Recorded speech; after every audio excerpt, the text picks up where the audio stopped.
प्रार्थना करूया आपण.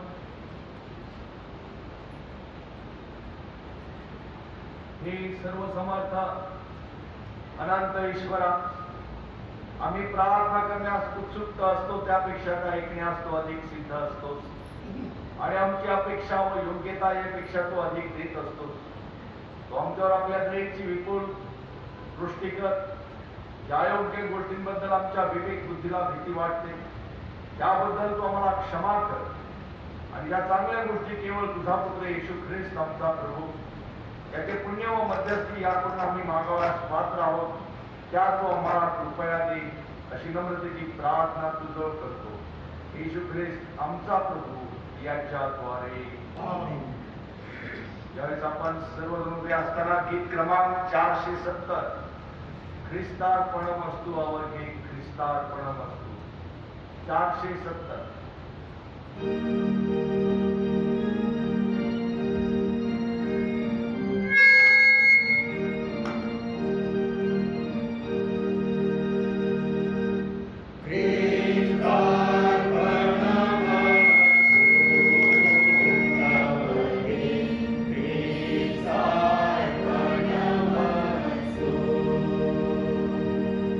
मना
करूया आपण. आकाश आणि पृथ्वीच्या निर्माण करता आमच्या जिवंत प्रभू येशू ख्रिस्ता, आजच्या या प्रभुवारी विशेष करून आम्ही तुझे उपकार स्तुती करत आहोत, गौरव आम्ही करत आहोत. आज हा पवित्र रविवार पुन्हा एक वार तुमच्या जीवनाला दिला आहे. गेल्या आठवडाभर प्रियप्रभू आमचा संभाळ केला आहे, तुझ्या सानिध्यात ठेवलंस आणि प्रियप्रभू तुझं कार्य करण्यासाठी लागणारी शक्ती सामर्थ्य पुरवलंच. उपकारांबद्दल प्रियप्रभू मनापासून आम्ही तुझी स्तुती करतो, तुझ्या नावाला धन्यवाद. आज विशेष करून प्रियप्रभू या आमच्या भक्तीमध्ये तुझी उपस्थिती आम्हामध्ये तू ठेव आणि प्रियप्रभू विशेष करून प्रत्येकाला तुझ्या आशीर्वादाने तू कर.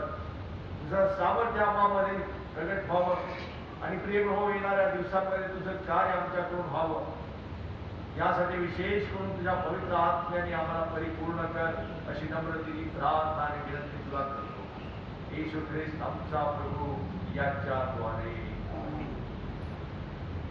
यावेळेस आपण पहिला शास्त्र ऐकूया. पहिला शास्त्रपाठ उपदेशक याचा 12वा अध्याय यातील 9 ते 14 वचन आपण वाचू. उपदेशक ज्ञानी असून तो लोकांना ज्ञान शिकवित गेला. त्याने विचार व शोध करून पुष्कळ बोध वचने रचली. सरळ लिहिलेली सत्य व मनोहर वचने शोधण्याचा उपदेशकाने प्रयत्न केला आहे. ज्ञानांची वचने कराण्यासारखी असतात. सभापतींचे बोल घट्ट ठोकलेल्या खिळ्याप्रमाणे असतात. एकाच मेंढपाळापासून ती प्राप्त झाली आहे. त्याखेरीज माझ्या पुत्रा असा बोध घे की ग्रंथ रचनेला काही अंत नाही. बहुत ग्रंथपठन देहात शिलविते. आता सर्व काही तुम्ही ऐकले. सर्वांचे सार हे की देवाचे भय धर व त्याच्या आज्ञा पाळ. मनुष्य कर्तव्य काय ते एवढेच आहे. सगळ्या बऱ्यावाईट गुप्त गोष्टींचा न्याय करीताना देव सगळ्या कृत्यांची झाडावरती घेईल. देवापासलेली सर्व वचने आशीर्वादित करो. तुझ्या नावाला गौरव मान महिमा सर्व करायचं. आपण प्रार्थना करू. आपला देव परमेश्वर हा अनन्य परमेश्वर आहे आणि तो आपला देव परमेश्वर याचवर संपूर्ण अंतःकरणाने, संपूर्ण जीवाने, संपूर्ण मनाने व संपूर्ण शक्तीने प्रीती कर. हीच पहिली व मोठी आज्ञा आहे. त्यासाठी दुसरे काही की तू आपल्या शेजाऱ्यावर स्वतःसारखी प्रीती कर. याहून दुसरी कोणती आज्ञा मोठी नाही. या 2 आज्ञांवर सर्व नियम, शास्त्र व संदेश त्यांचे ग्रंथ अवलंबून आहे. हे प्रभू अभावर दया कर आणि या तुझ्या संदर्भात घ्या आमच्या ठिकाणातली अशा तुला प्रभू तुम्हाला असो. यावेळेस आपण सर्वजण उभे राहूया आणि गीत क्रमांक 420 प्रभू हे जीवन अमृतारे तुझं विना जाऊ होते. गीत क्रमांक 420.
शुभवर्तमान संतलिखित शुभवर्तमान याचा 5वा अध्याय आहे आणि त्याच्या पहिल्या वचनापासून पवित्र शुभवर्तमानास प्रारंभ होतो.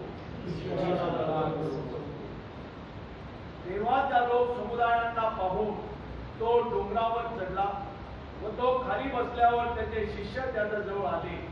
मग तो तोंड उघडून त्यांना शिकवू लागला, जे आत्म्याने दीन ते धन्य, कारण स्वर्गाचे राज्य त्यांचे आहे. जे शोक करीत आहेत ते धन्य, कारण त्यांचे सांत्वन करण्यात येईल. जे सौम्य ते धन्य, कारण ते पृथ्वीचे वतन भोगतील. जे नीतिमत्वाचे भुकेले व ताणलेले ते धन्य, कारण ते तृप्त होतील. जे दयाळू ते धन्य, कारण त्यांच्यावर दया होईल. जे अंतःकरणाचे शुद्ध ते धन्य, कारण ते देवाला पाहतील. जे शांती करणारे ते धन्य, कारण त्यांना देवाची मुले म्हणतील. नीतिमत्वाकरिता ज्यांचा छळ झाला आहे ते धन्य, कारण स्वर्गाचे राज्य त्यांचे आहे. माझ्यामुळे लोक तुमची निंदा व छळ करतील आणि तुमच्या विरुद्ध सर्व प्रकारचे वाईट लबाडीने बोलतील, तेव्हा तुम्ही धन्य. आनंद करा, उल्हास करा, कारण स्वर्गात तुमचे प्रतिफळ मोठे आहे. कारण तुमच्यापूर्वी जे संदेश होऊन गेले त्यांचा त्यांनी तसा छळ केला. हे ख्रिस्ता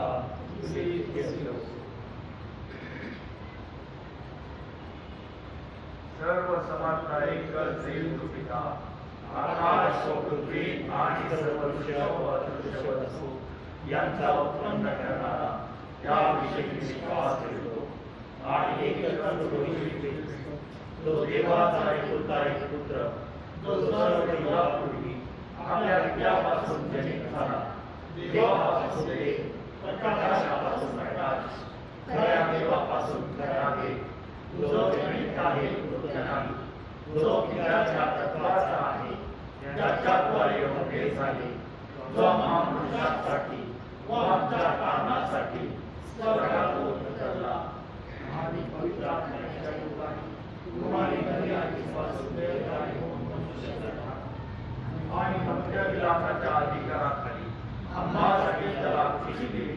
त्याने दुःख भोगले व त्याला पुरले, जो शास्त्रलेखाप्रमाणे तिसऱ्या दिवशी पुन्हा उठला आणि स्वर्गात चढला आणि पित्याच्या उजवीकडे बसला आहे. आणि जो जिवंतांचा व मेलेल्यांचा न्याय करायला बरोबर पुन्हा येणार आहे. ज्याच्या राज्याचा अंत होणार नाही, त्याविषयी विश्वास ठेवतो आणि पवित्र आत्मा, जो प्रभू व जीवनदाता, पिता व पुत्र यास संबोधितो आणि पिता व पुत्र यासही, ज्याची आराधना व गौरव होते, जो भविष्यवाण्याकडून बोलत असेल, त्याविषयी विश्वास ठेवतो आणि एक पवित्र कॅथोलिक व प्रेषितीय एकलेसीयेशी विश्वास ठेवतो. पापांच्या क्षमेसाठी एक बाप्तिस्मा आहे असे विश्वास करतो आणि मेलेल्यांचे पुनरुत्थान व परलोकीचे जीवन यांची मी प्रतीक्षा करतो. आमेन. मंडळीने खाली बसावे.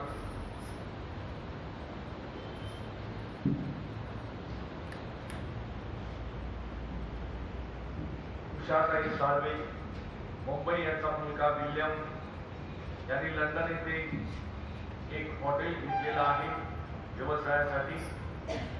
त्या हॉटेलचं आज लंडन या ठिकाणी ओपनिंग होत आहे.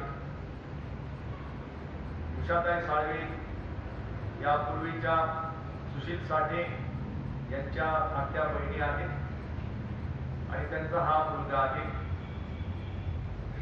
आज लंडन येथे मोठं हॉटेलचं उद्घाटन होत असताना विशेष करून आपण आज प्रार्थना करूया. हे सर्व समर्थ जिवंत प्रभू येशू ख्रिस्ता, आज विशेष करून तुझे उपकार स्तुती करीत आहोत. बाबा परमेश्वर, लंडन येथे प्रिय प्रभू उषाताई साळवे यांचा मुलगा विल्यम याने मोठे हॉटेल त्या ठिकाणी घेतलेलं आहे व्यवसायासाठी. प्रिय प्रभू, आज त्या हॉटेलचं उद्घाटन तुझ्या नावामध्ये होत आहे. आम्ही प्रार्थना करतो बाबा परमेश्वर, विल्यमला हे हॉटेल घेण्यासाठी प्रिय प्रभू जे मार्गदर्शन तू केलं त्याबद्दल तुझे आम्ही मनापासून उपकार मानित आहोत. लंडन या ठिकाणी वास्तव्य करीत असताना आणि हॉटेलचा मोठा व्यवसाय करीत असताना विल्यमला प्रिय प्रभू तुझ्या आशीर्वादाने तुझा आज विशेष करून या हॉटेलचं उद्घाटन होत असताना विशेष करून सर्व कार्यक्रम भक्ती प्रिय प्रभू तू आशीर्वादित कर, तुझं सामर्थ्य विल्यम मध्ये प्रगट कर आणि बापा पंशा हॉटेलवर विशेष प्रकारे प्रिय प्रभू तुझ्या आशीर्वादाची दृष्टी तू कर.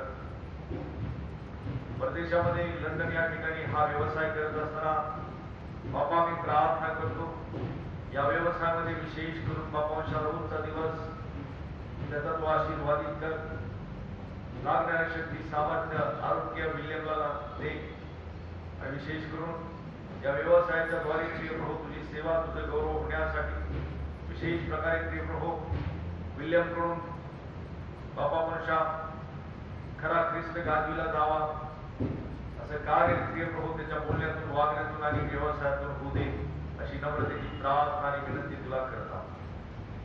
प्रिय प्रभू आम्ही प्रार्थना करतो साठे कुटुंबियासाठी आणि साळवे कुटुंबियासाठी प्रिय प्रभू या दोन्ही कुटुंबियांना तुझ्या आशीर्वादाने तू भरलेला आहेस आणि तुझी सेवा करण्यासाठी प्रिय प्रभू त्यांना तुझं मार्गदर्शन लाभत आहे आणि प्रिय प्रभू ज्या गौरवामध्ये हे दोन्ही कुटुंब वाढत आहेत याबद्दल तुझे मनापासून आम्ही आभार मानतो.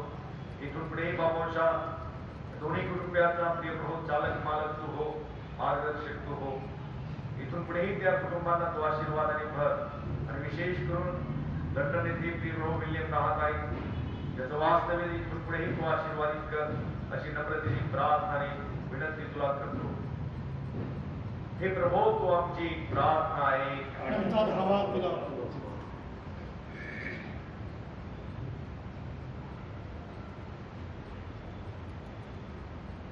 मंडळीला नोटीस देण्यात येत आहे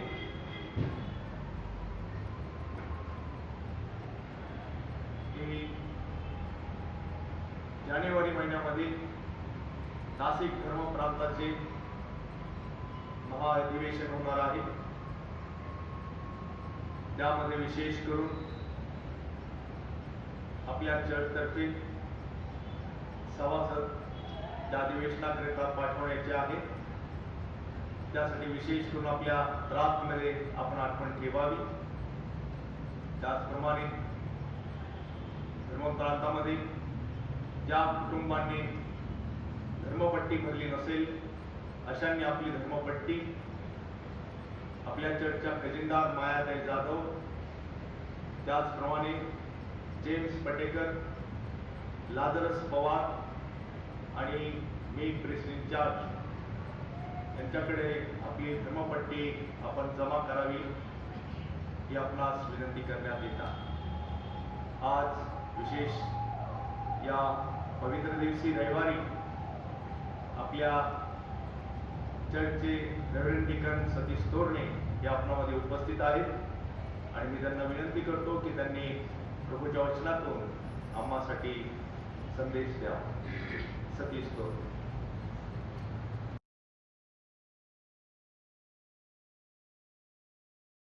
प्रार्थना करू आपण. पित्याच्या पुत्राच्या आणि पवित्र आत्म्याच्या नावाने आमेन. पवित्र पवित्र पवित्र सर्वसमर्थ प्रभू परमेश्वर दे बापा, तुझ्या पवित्र नावाला मान महिमा आणि गौरव तुला देता. खरोखर प्रभू परमेश्वर दे बापा, तू महान आणि जिवंत देव आहेस म्हणून आम्ही तुला धन्यवाद देतो. प्रभू परमेश्वर दे बापा, पुन्हा एक वार यावेळी या दिवशी प्रभू या शब्दाद्वारे तुझ्या वचनाची सेवा करायची महान संधी दिली, तुला धन्यवाद देतो. प्रभू जे वचन सांगन ते वचन सांगण्याकरता लागणारं सहाय्य आणि मार्गदर्शन तू कर. या भक्ताचा ताबा तू घे आणि आम्हा तुझा गौरव करून घे. येशूच्या द्वारे मागतो म्हणून तू आहे. आमेन. ख्रिस्तात प्रियजन हो, आज आपण ज्या वचनावर चिंतन आणि मनन करणार आहोत तो शास्त्रपाठ आज आपण तो ऐकलेला आहे. उपदेशक याचा 12वा अध्याय आणि त्यातील 14वं वचन आम्ही जर पाहिलं तर त्या वचनामध्ये सांगितलेलं आहे, आता सर्व काही तुम्ही ऐकले, सर्वांचे सार हे की देवाचे भय धर व त्याच्या आज्ञा पाळ. देवाचे भय धर व त्याच्या आज्ञा पाळ, मनुष्य कर्तव्य काय ते एवढेच आहे. देव गुप्त गोष्टींचा न्याय करीताना सर्व गोष्टींची झाडाझडती घेईल. ख्रिस्तात प्रियजन हो, आम्ही जर जुन्या कराराकडे जर पाहिलं तर आम्हाला जुन्या करारामधून असं पाहावयास मिळतं की मानव जातीनं परमेश्वराचं भय धरावं. मानव जातीनं परमेश्वराचं भय धरावं. आणि आम्ही जर नव्या करारामध्ये आम्ही पाहतो तर नव्या करारामधून प्रभू येशू ख्रिस्तानं देखील आम्हाला शिकवण दिलेली आहे की आम्ही देवावर प्रीती करावी आणि मानवावर आम्ही प्रीती करावी. देवावर आम्ही प्रेम केलं पाहिजे आणि मानवावरही प्रेम केलं पाहिजे. आणि पवित्र शास्त्रामधून उपदेशक या अध्यायाकडे आम्ही जर पाहिलं तो उपदेशक म्हणतो व्यर्थ हो व्यर्थ, सर्व काही व्यर्थ आहे.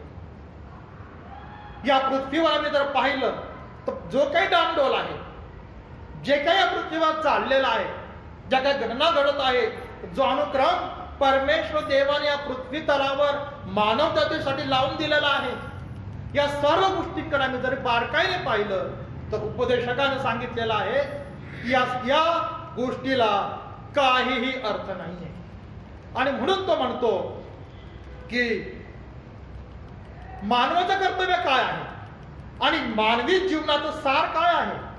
मानवी जीवनाचं सार हे आहे की आम्ही देवाचं भय धरावं आणि त्याच्या आज्ञा पाळाव्या. परमेश्वराचं भय आम्ही धरावं, आज्ञा पाळाव्या. मनुष्य कर्तव्य ते काय तर एवढेच आहे. आणि म्हणून दावीद पुत्र उपदेशक हे म्हणत आहे की मला हे देखील समजून आले की देव या भूतलावर जे काय करतो ते सर्व काळ राहणार आहे. ते मानवाला अधिक करता येत नाही किंवा मानवाला ते उणे करता येत नाही. आम्ही या विश्वाकडे जरी पाहिलं तर आम्हाला परमेश्वराविषयीचं भय हे कमी प्रमाणामध्ये आढळून येत आहे. जो तो आपापल्या प्रतिष्ठेमध्ये राहण्याचा प्रयत्न करतो, जो तो स्वतःला उंच समजण्याचा जो प्रयत्न करतो, परंतु त्याच्या ठाई मात्र देवाचं भय जर नसेल तर त्या जीवनाला काही अर्थ राहत नाहीये. विविध प्रकारचे भय आहे. विविध प्रकारचे भय आम्हाला पवित्र शास्त्रामधून देखील पाहावयास मिळतात. आणि हे जीवन जगात असताना देखील याची प्रचिती आम्हाला वेळोवेळी आणि क्षणोक्षणी पाहावयास मिळत आहे. आम्ही जर रस्त्याने चाललेलो असलो तर एखादी मोठी गाडी लहान गाडीला ओव्हरटेक करायचा प्रयत्न करते किंवा लहान गाडी मोठ्या गाडीला ओव्हरटेक करायचा प्रयत्न करते. कदाचित या प्रक्रियेतून अपघात देखील घडण्याची शक्यता असते. म्हणजेच आम्हाला पाहायला मिळतं की या ठिकाणी आता मृत्यूचा देखील भय राहिलेला नाही. वर्तमानपत्र जर आम्ही काढलं, रोजचं वर्तमानपत्र आम्ही जसं वाचतो तर त्या वर्तमानपत्रामध्ये देखील आम्हाला पाहावयास मिळतं की अमुक ठिकाणी खून झालेला आहे, दरोडा पडलेला आहे, चोरी झालेली आहे. विविध प्रकारच्या घटना पाहावयास मिळतात. असं वाटतं की या गोष्टी आम्ही वाचूच नाही. आणि या सर्व गोष्टी जसं आम्ही पाहतो तर कुठेतरी काही कमी आहे, कुठेतरी काही कमतरता आहे. आणि ती कमतरता काय आहे तर परमेश्वराचं भय या ठिकाणी दिसून येत नाही. ख्रिस्तात प्रेजन हो, मोठ्या प्रमाणामध्ये तरुण संघ हा व्यसनाधीनतेकडे चाललेला आहे. आम्ही जर पाहिलं तर मोठ्या प्रमाणामध्ये ग्रामीण भागातील तरुणांच्या जीवनाकडे जर पाहिलं तर देवाचं भय त्यांच्या मनावर, त्यांच्या अंतःकरणावर न बिंबवल्यामुळं, ते देखील देवाच्या भयापासून वंचित झाल्यामुळं त्यांनी आपलं क्षेत्र स्वतःहून निवडलेलं आम्हाला पाहावयास मिळतं की त्या क्षेत्रामध्ये देवाचं भय त्यांच्या ठाई दिसून येत नाहीये. वृद्धाश्रमाची संख्या मोठ्या प्रमाणामध्ये वाढत आहे. कारण काय तर देवाचं भय त्या व्यक्तीवर बिंबवलं गेलेलं नाहीये. कारण शास्त्र सांगतं तू आपला बाप आणि आई याचा सन्मान कर. मात्र बालपणापासून देवाचं भय मनावर बिंबवलं गेलं नसल्यामुळं अनुचित असे प्रकार या भूतलावर घडून येत आहे. आणि म्हणून त्या काळी उपदेशक म्हणतो की मी धर्माचं स्थान पाहिलं, पण तिथे देखील मला अनित्य आढळून आलेल्या. कशा प्रकारे परमेश्वराला संतोष देता येईल. मानवी जीवनाचं जीवनक्रम पाहिला, तो जीवनक्रम परमेश्वराला आवडणारा असा नाहीये. आणि म्हणून उपदेशक म्हणतो की मानवी जीवनाचं सार एवढंच आहे, धन संपत्ती सन्मान प्रतिष्ठा हे कमावणं नव्हे.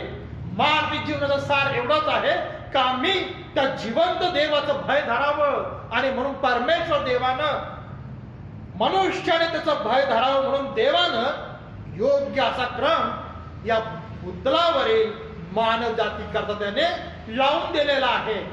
पापी 100दा पाप करून पुष्कळ दिवस वाचला तरी माझी खात्री आहे की देवाचे भय बाळगणारे त्याच भिवून वागतात, त्याचे कल्याण होईल. पण दुष्टाचं मात्र कल्याण होणार नाही.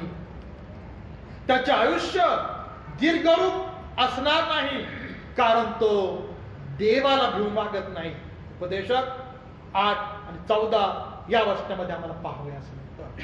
म्हणून ख्रिस्तात प्रियजन हो, आम्ही जर भयाबद्दल आम्ही जर पाहिलं तर आम्हाला 3 प्रकारचे भय पवित्र शास्त्रामधून आम्हाला पाहावयास मिळतं. पहिलं भय जर आम्ही पाहिलं तर ते गुलामी भय आहे. पूर्वीच्या काळ आम्ही जर पाहिला, जुना काळ आम्ही जर पाहिलं तर त्यावेळेस गुलामगिरीची पद्धत अस्तित्वात होती.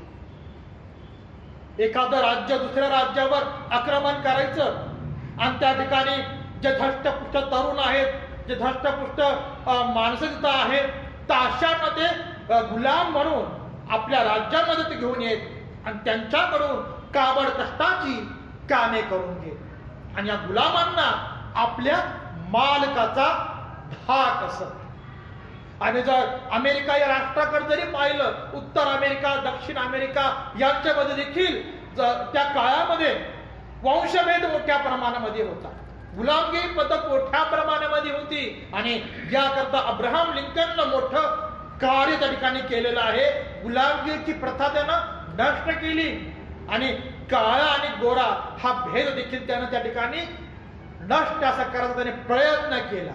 आपल्या जीवाचं बलिदान त्याने दिलं, मात्र त्याचं कार्य त्याने सोडलेलं नाहीये. आम्ही पवित्र शास्त्र जर पाहिलं, उत्पत्ती 3 अध्याय 10 वचन, तर त्यामध्ये आम्हाला पाहायला मिळतं की ज्यावेळेस परमेश्वर देवानं आदम हव्याला सांगितलं होतं की तुम्ही माझ्या आज्ञेचं पालन करा, आणि पाहतो की त्या ठिकाणी आज्ञेचं पालन झालेलं नाहीये. त्यांनी ते फळ खाल्लं आणि फळाचा परिणाम असा झाला की जगामध्ये कष्ट आले, जगामध्ये उत्पत्ती आली, जगामध्ये मृत्यू आला. बरं आहे की वाईटाचं ज्ञान हे आदम हव्याला समजलं, मानव जातीला कळलं. आणि त्यावेळेस ज्यावेळेस परमेश्वर देव त्या एदेन बागेमध्ये उतरला, एदेन बागेमध्ये तो आला, तर त्यावेळेस मात्र परमेश्वराचा आवाज ऐकून आदम आणि हवा भ्याले आणि लपले. का लपले? तर ज्या निर्माणकर्त्याने त्यांना त्या बागेत ठेवलेलं होतं, आज्ञा दिली होती, त्या आज्ञेचा त्यांनी अवमान केलं आणि देवापासून ते दूर झाले. का तर आम्ही नग्न आहोत याची भीती त्यांना वाटू लागली. गुलामी भय त्यांच्यामध्ये आम्हाला दिसून आलेला आहे. आणि जे सूत्र 28:1 मध्ये सांगितलंय की कोणी पाठीच लागले नसता दुर्जन पळतात, पण धार्मिक सिंहासारखे निर्भय राहतात. जो धार्मिक आहे, जो देवाचा भय त्याच्या अंतरी वसलेला आहे, तर तो सिंहासारखा निर्भय राहतो. त्याला कोणाचीही भीती नसते, कुणालाही तो घाबरत नाही, भीत नाही, कारण तो भीतो फक्त परमेश्वराला आणि घाबरतो फक्त तो परमेश्वराला. म्हणून तो सिंहासारखा निर्भय असा राहतो.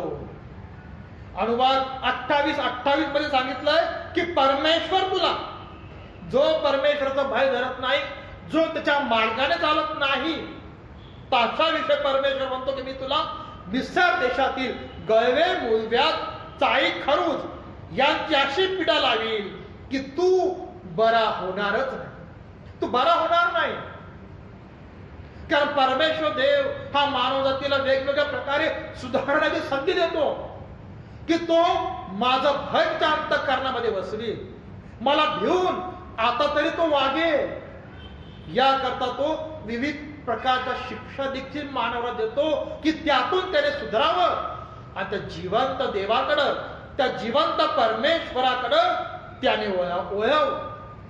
म्हणजे गुलामी भय धरणारे यांना दुसरं मरण प्राप्त होईल असं प्रगटीकरण याचा 21वा अध्याय आणि 8व्या वचनात पाहावयास मिळतं.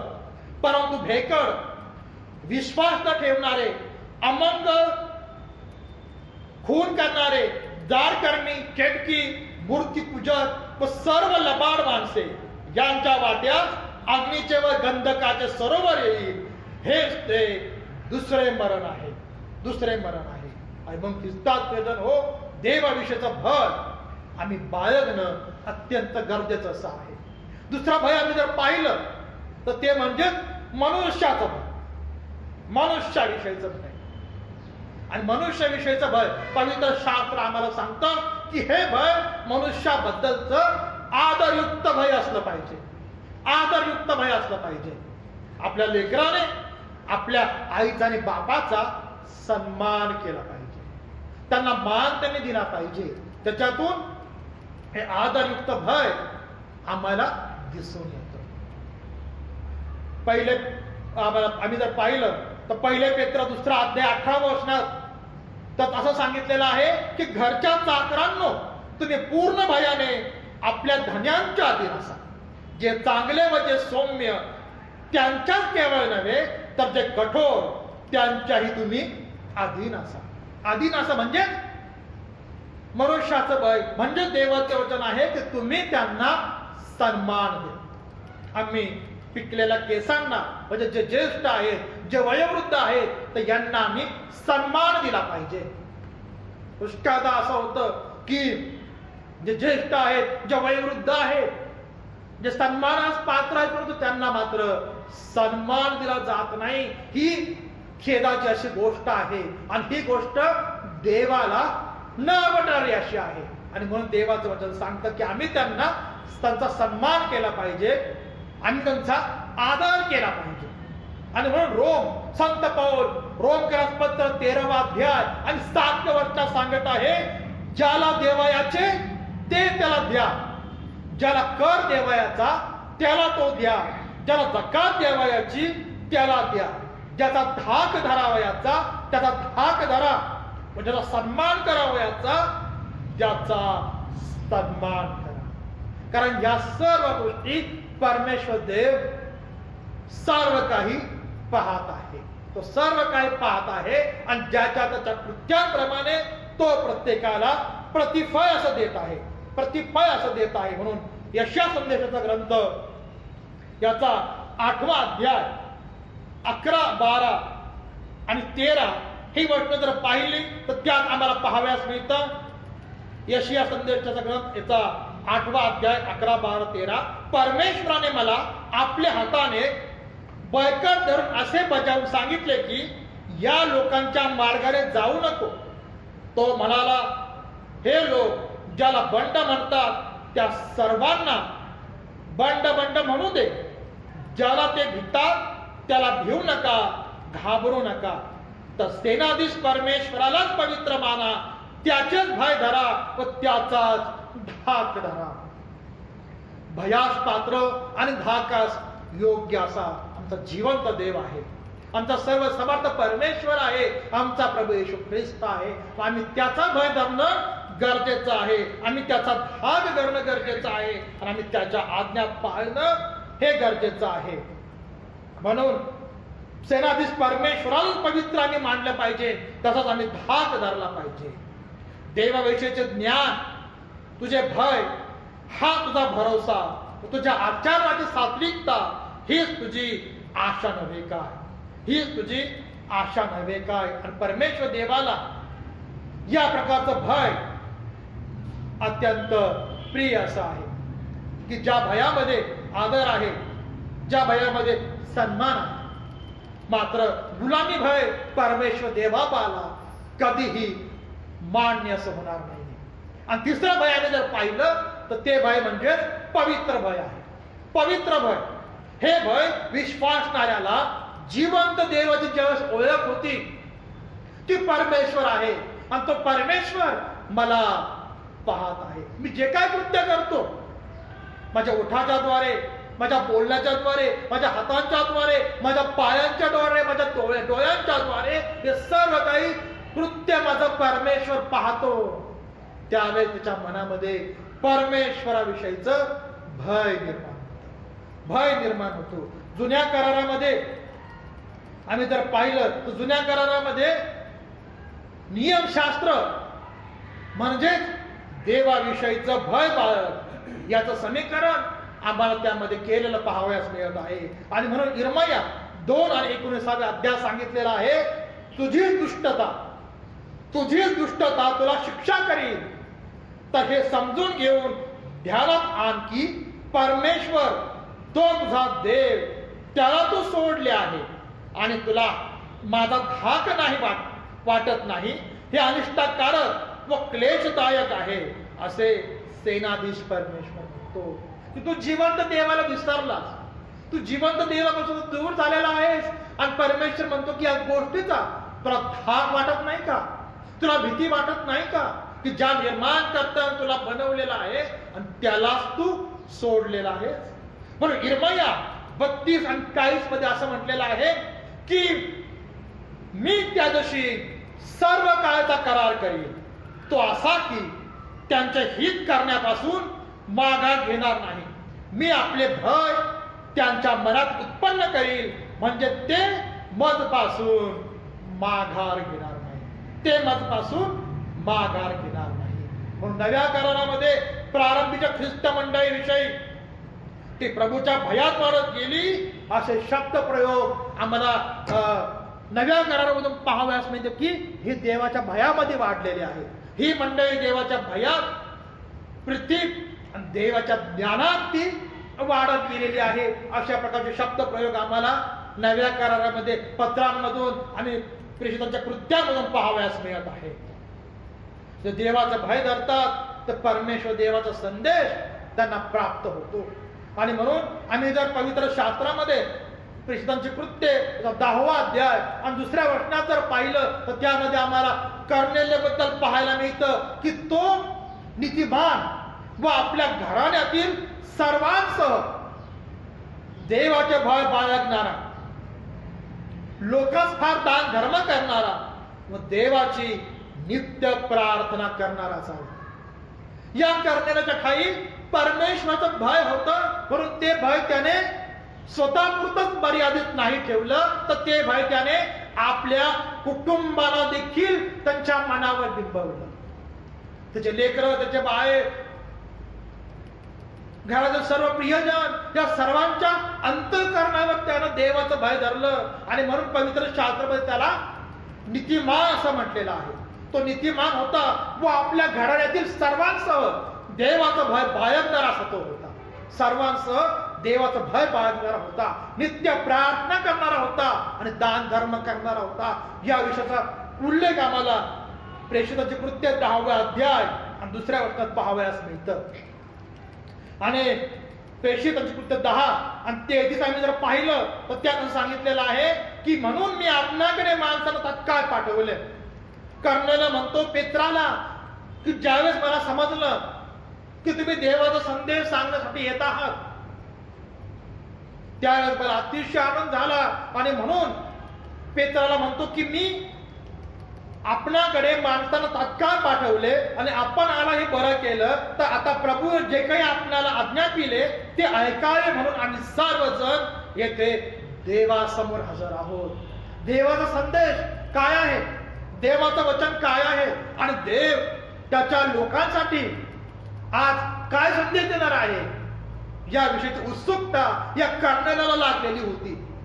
आणि ज्यावेळी त्याला समजलं की देवाचा माणूस हा आपल्या गावामध्ये आलेला आहे तर तात्काळ त्याने त्या माणसाची म्हणजे पेत्राची आपल्या घरामध्ये येण्याची व्यवस्था केली. आणि त्या पेत्राला विनंती करतो की देवाचा संदेश तुम्ही मला आणि माझ्या कुटुंबाला सांगा का असं घडलं.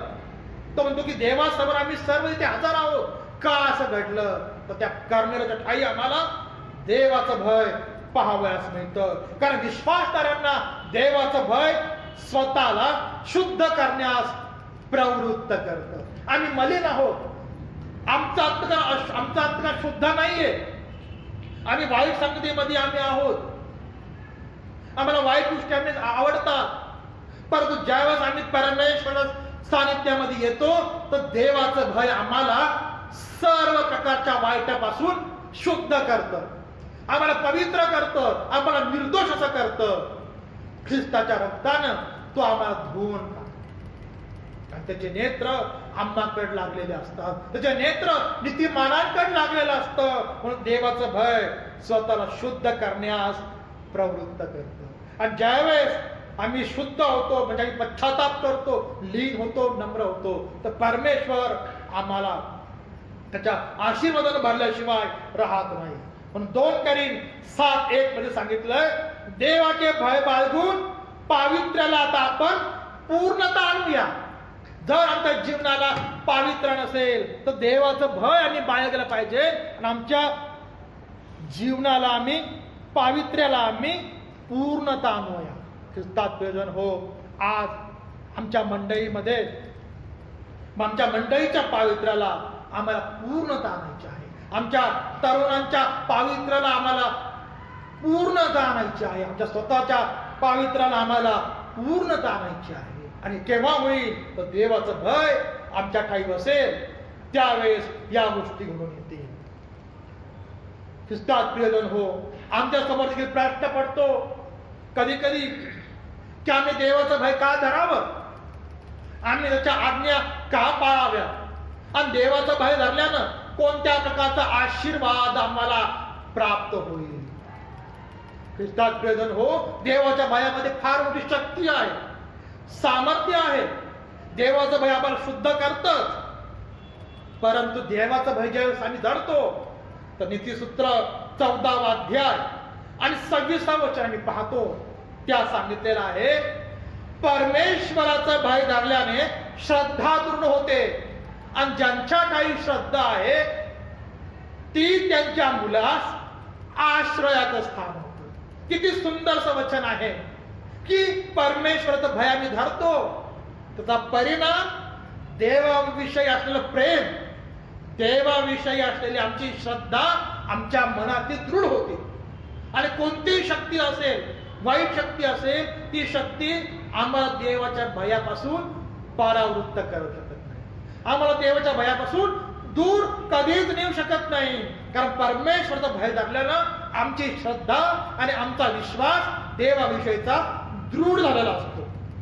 आणि पहा की ही श्रद्धा, हा विश्वास आमचा दृढ झाला, ही आमचा दांडगा झाला, तर तो विश्वास व्यर्थ जात नाही.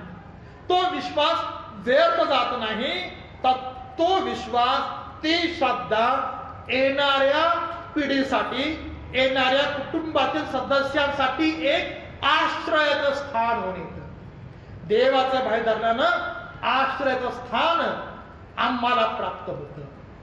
ख्रिस्तात प्रियजन हो, आमच्या पूर्वजांनी परमेश्वराचं भय धरलं, त्याचा परिणाम त्याच्या येणाऱ्या पिढीसाठी एक आशीर्वाद म्हणून आला, एक आश्रयस्थान म्हणून आलं.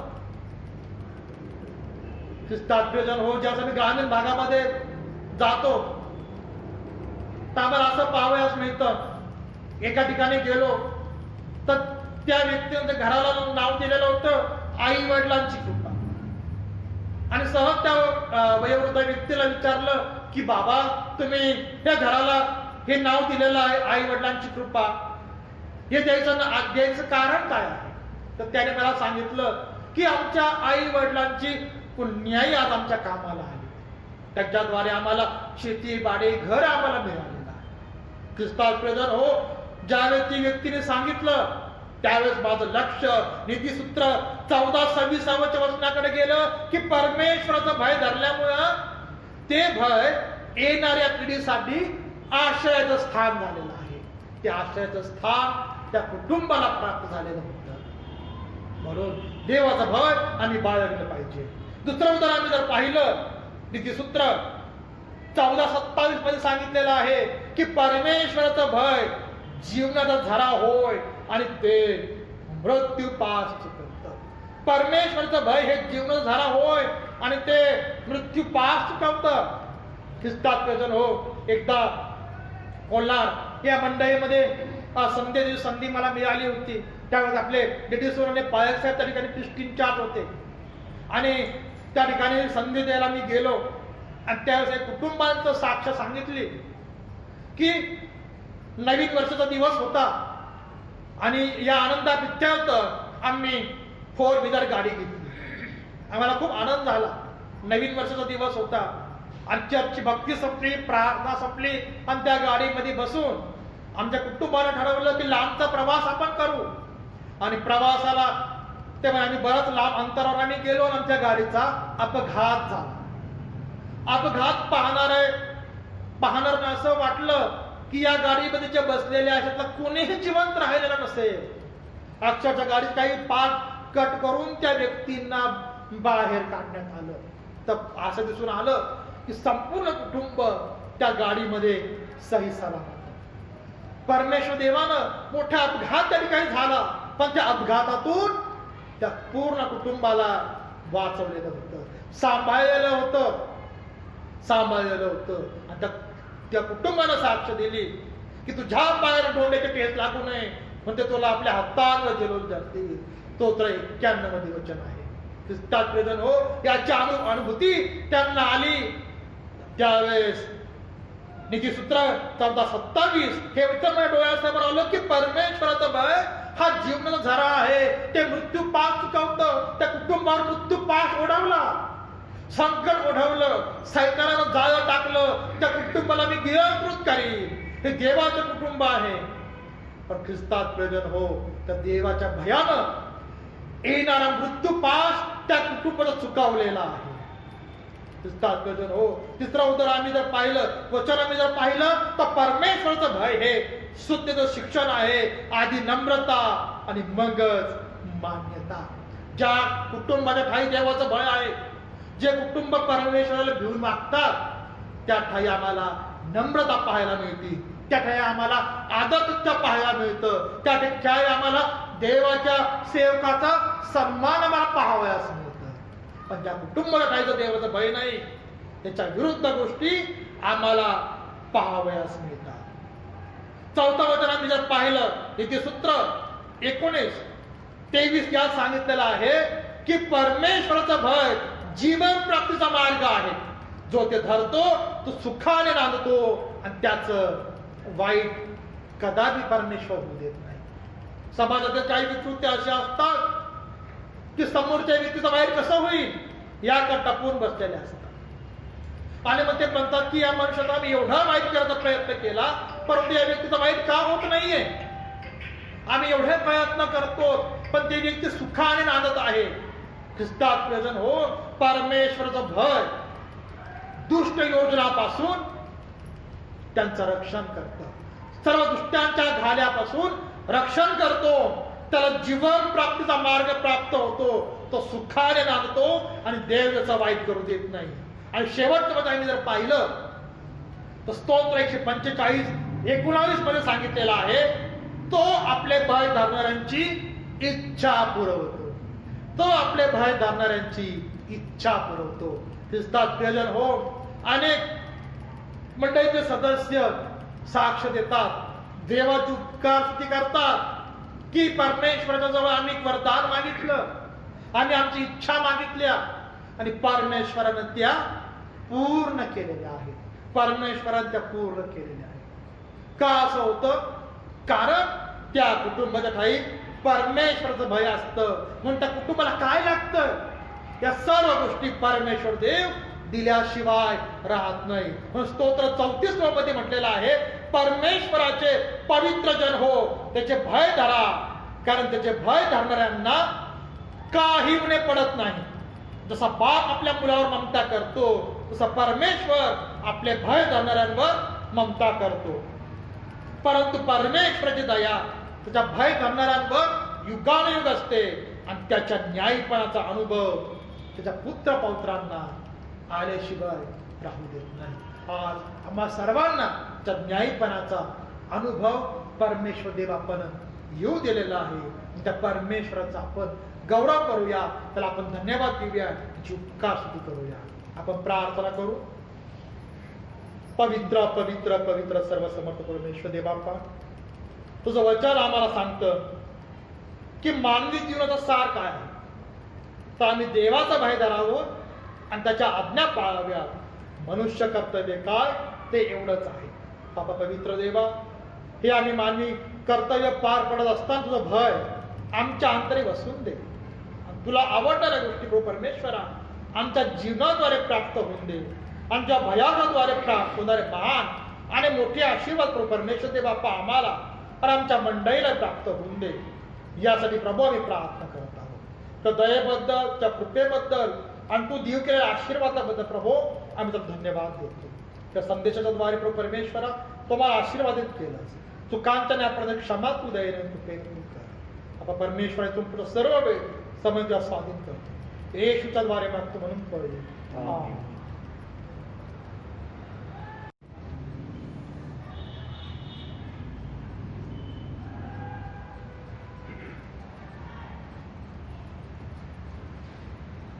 प्रार्थना करूया आपण. हे ईश्वरा, तुझ्यावर प्रीती करणाऱ्यांसाठी मानवी बुद्धीला अगम्य अशा उत्तम गोष्टी तू सिद्ध केल्या आहेत. आम्हाला हव्याशा वाटणाऱ्या सर्व गोष्टी होऊन अधिक अशी तुझी अभिवचने मिळावी आणि सर्व गोष्टींपेक्षा आम्ही तुझ्यावर अधिक प्रीती करावी. म्हणून बाबा परमेश्वरा, तू आमच्या हृदयात तुझ्यावरील प्रीतीचा वर्षाव कर. जो संदेश आम्ही ऐकलेला आहे त्या संदेशाप्रमाणे आमचं आचरण असावं म्हणून बापा तुझं मार्गदर्शन तो आम्हाला पुरव अशी नम्रतेची प्रार्थना आणि विनंती तुला करतो. येशू ख्रिस्त आमचा प्रभू याच्या द्वारे.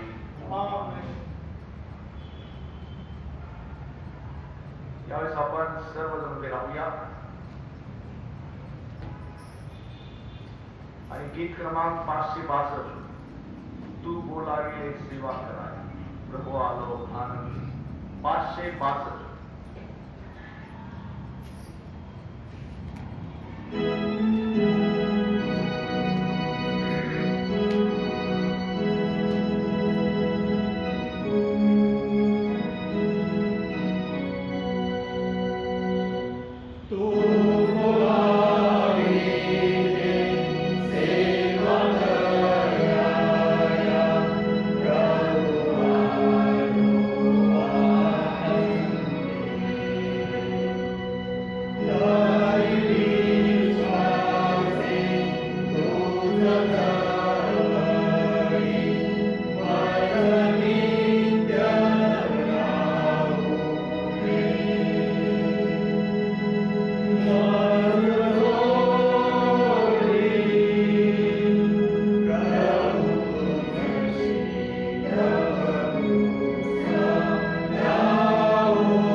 तुझे नाव पवित्र मानले जावो, तुझे राज्य येवो, जसे स्वर्गात तसे पृथ्वीवर, ज्याच्या इच्छेप्रमाणे हो.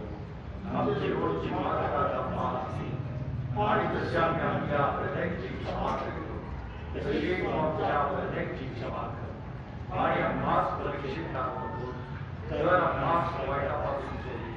कारण की राज्य, सामर्थ्य आणि बळ ही सर्व काळ तुझीच आहे. आमेन. सर्व बुद्धे सामर्थ्याच्या पलीकडे असलेली देवाने दिलेली शांती तुमच्या अंतःकरणे व मने देवाच्या आणि त्याचा पुत्र येशू ख्रिस्त आमचा प्रभू याच्या ज्ञानात व प्रीतीत राखो. आणि सर्व समर्थ देव पिता, पुत्र आणि पवित्र आत्मा याचा आशीर्वाद आता आणि सदा सर्वदा